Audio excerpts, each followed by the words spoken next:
In 1950, a 25-year-old Welsh lorry driver was hanged at Pentonville Prison in London. His name was Timothy Evans. He had a low IQ, barely any education, and a habit of telling stories that didn't quite add up. None of that should have mattered. What mattered was whether he killed his wife and his baby daughter. He said he didn't. Right up until the rope went around his neck, he said he didn't. For 16 years, the British government insisted he was lying. Then they found 3 women's bodies hidden behind a wall, 2 more buried in the garden, and 1 more under the floorboards.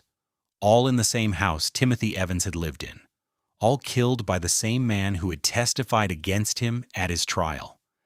This is the story of how Britain executed an innocent man and let the real killer walk free long enough to kill again. If this case is new to you, there are more like it on this channel. Subscribe, and let's continue. Timothy Evans was born in 1924 in Merthyr Tydfil, a mining town in Wales. His father left before he was born. He grew up poor, left school early, and struggled to read or write for his entire life. As an adult, he found work as a van driver, married a young woman named Beryl, and in 1948 the couple moved to London, looking for a fresh start. They rented a flat at an address that, decades later, the entire country would learn to recognize: 10 Rillington Place, Notting Hill, London. A narrow, decaying terraced house divided into flats in a neighborhood that had seen better days. The ground floor flat was occupied by another couple, John Christie, a quiet, balding man in his late 40s, and his wife Ethel. Christie had served in the First World War, where he was exposed to gas attacks that permanently damaged his eyesight and his voice. He spoke softly. He wore glasses. He had, at various points, served as a special police constable.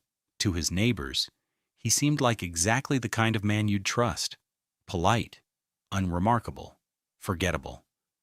He was, in fact, already a murderer when Timothy and Beryl Evans moved in upstairs. By 1948, John Christie had already killed 2 women inside that house, a nurse and a factory worker. He had strangled them both in the same flat while his wife was elsewhere. Nobody knew. Nobody suspected. He buried pieces of evidence in the garden. Children playing nearby had even found a human skull on a nearby bombed-out lot, a relic of the war-torn city, and nobody connected it to anything. Christie continued to live exactly as he always had: quiet, polite, watching. Timothy and Beryl's marriage was under strain almost from the start. Money was tight. Evans drank more than he should have. In October 1949, Beryl gave birth to their daughter Geraldine. The young family was now squeezed into a single small flat with no money and a husband who was, by most accounts, simply not equipped to handle the pressure. Beryl, exhausted and overwhelmed, reportedly told friends she wanted to find a way to end an unplanned second pregnancy. In November 1949, she discussed this with their downstairs neighbor, John Christie. Christie offered to help. He claimed to have some medical knowledge from his time in the war. He told Beryl he could perform a termination for her safely at home. On the 8th of November, 1949, Beryl Evans died in that flat. So did her 13-month-old daughter, Geraldine. What happened next depended entirely on who you asked. According to Christie, Beryl died during the procedure he attempted to perform. He said it was a tragic accident. He told Timothy Evans when he came home from work that his wife had died, and that he, Christie, would dispose of the body quietly to avoid scandal, because what they'd attempted was illegal. He told Evans not to go to the police. He said he had a friend who would look after baby Geraldine until things settled down. Evans, grieving, frightened, and not the sharpest man to begin with, agreed. He quit his job. He told people at work that his wife had gone to stay with relatives. He left London and went to stay with an aunt in Wales, believing his daughter was safe with strangers Christie had arranged. Weeks passed. Evans' family in Wales began asking questions. Where was Beryl? Where was the baby? Evans, unable to keep the story straight, eventually cracked. On the 30th of November, 1949, he walked into a police station in Merthyr Tydfil and made a statement. It was a confusing account. He told police his wife had died after taking pills to induce a miscarriage.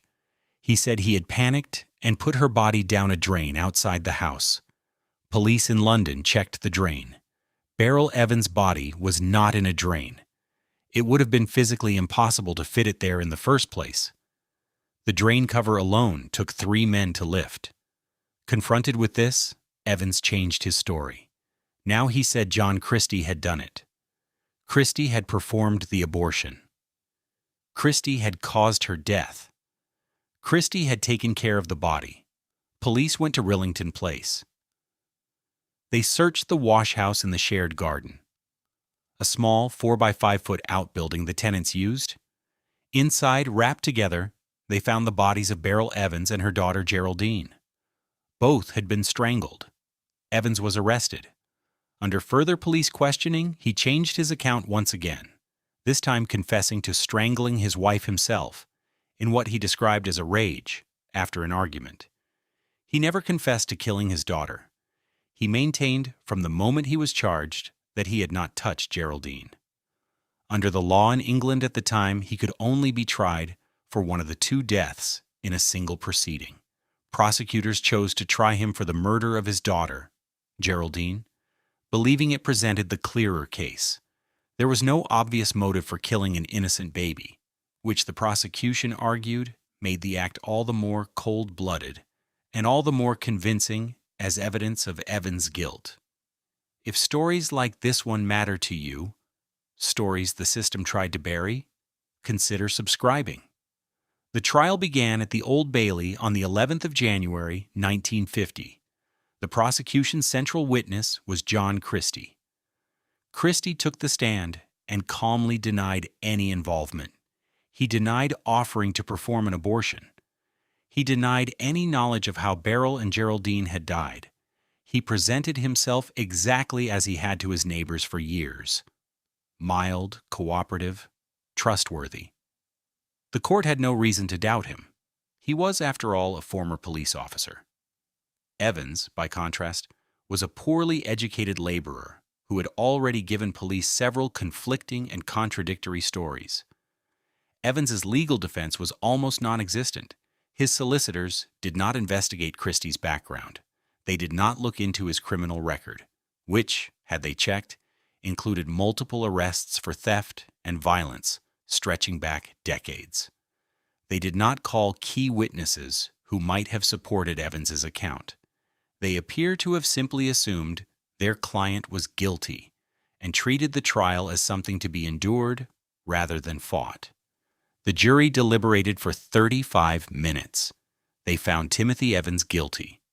Under British law, the sentence for murder was mandatory. There was no judicial discretion. Timothy Evans was sentenced to death. On the 9th of March, 1950, he was hanged at Pentonville Prison. He was 25 years old.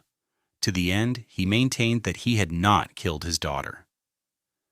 John Christie returned to number 10, Rillington Place. He resumed his quiet, ordinary life. His upstairs flat, once home to the Evans family, was rented out to new tenants. For nearly 3 more years, nothing happened. Then, in December 1952, Christie killed his wife Ethel, strangling her in their bed and hiding her body beneath the floorboards of their living room.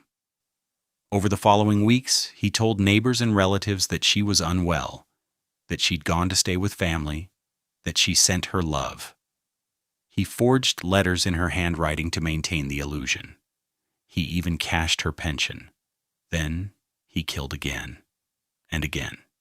Between January and March of 1953, Christie murdered 3 more women, Rita Nelson, Kathleen Maloney, and Hectorina McLennan, bringing them back to his flat, gassing them into unconsciousness with a homemade device, and strangling them during or after sexual assault.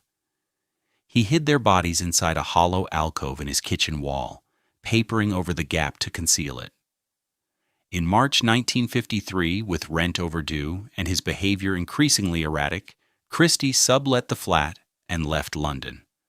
The new tenant doing renovations noticed the wallpaper in the kitchen sounded hollow when tapped. He pulled it back.